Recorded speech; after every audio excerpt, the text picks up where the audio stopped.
I really need that grounding kit.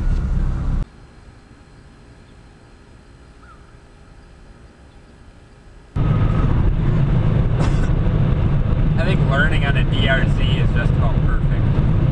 Yeah, but then I have a sport. Then I don't have a sport bike. Like, I was having this discussion at the wedding. See, I had two predictions about going to the wedding. One, I'm going to eat dinner with people twice my age. 2 to 3 times my age. One of them was retired, one of them was nearing retirement, the other was his wife. That came true? Yes. Okay. The other, see, over at dinner and stuff, I was talking to, I'd met the groom's grandpa. He introduced me to the people at this table, and then went off to go sit with the grandparents, so I was just at this table with these people talking. So learned a bit about them, they learned a bit about me.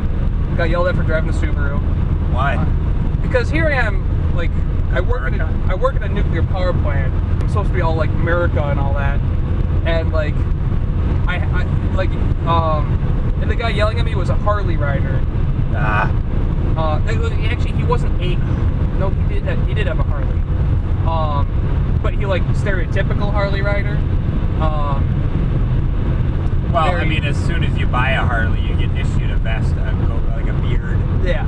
And a keg. Yeah. For beer belly. Yeah. Actually, he was fairly in shape for being 55. But how I was driving an import or something like that, I'm like, all right, first off, a bunch of cars nowadays, they're actually manufactured elsewhere and assembled in the States. Pretty much every vehicle nowadays sold like that, and that's how it works all over the world. Is some places specialize in making very specific parts and ship them across. Unless you're driving a fucking Ferrari, yes, every part of that Ferrari was manufactured in that plant, but that's special.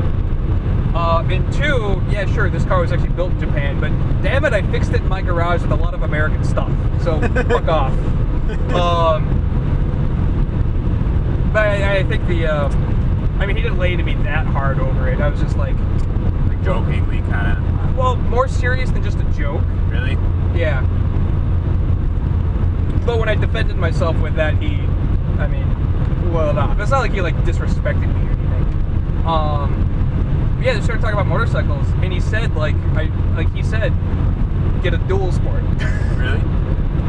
Well, he said he gave credit to dual sports. Let me rephrase that. He told me to get a cruiser. Of course. He told me to get an Indian Scout or something like that. Why? Because they're nice and soft and comfy or something like that. And I was like, but I explained thoroughly enough that I want the riding style of a sport bike.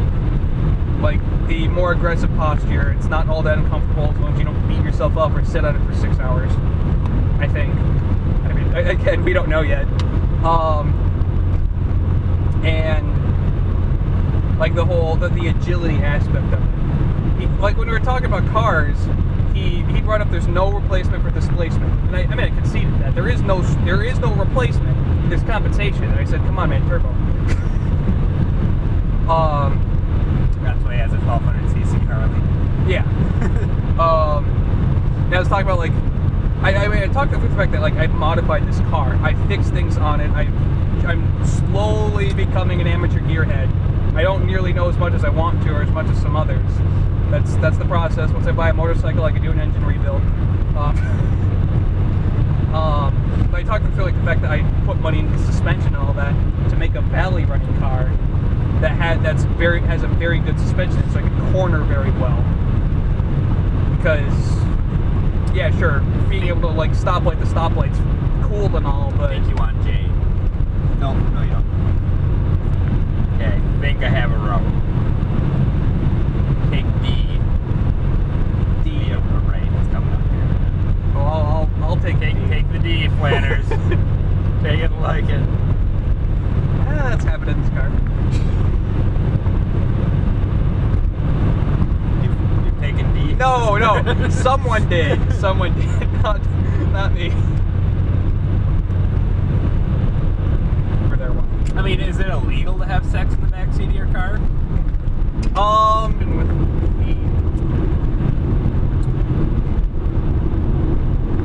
D is intersecting the V.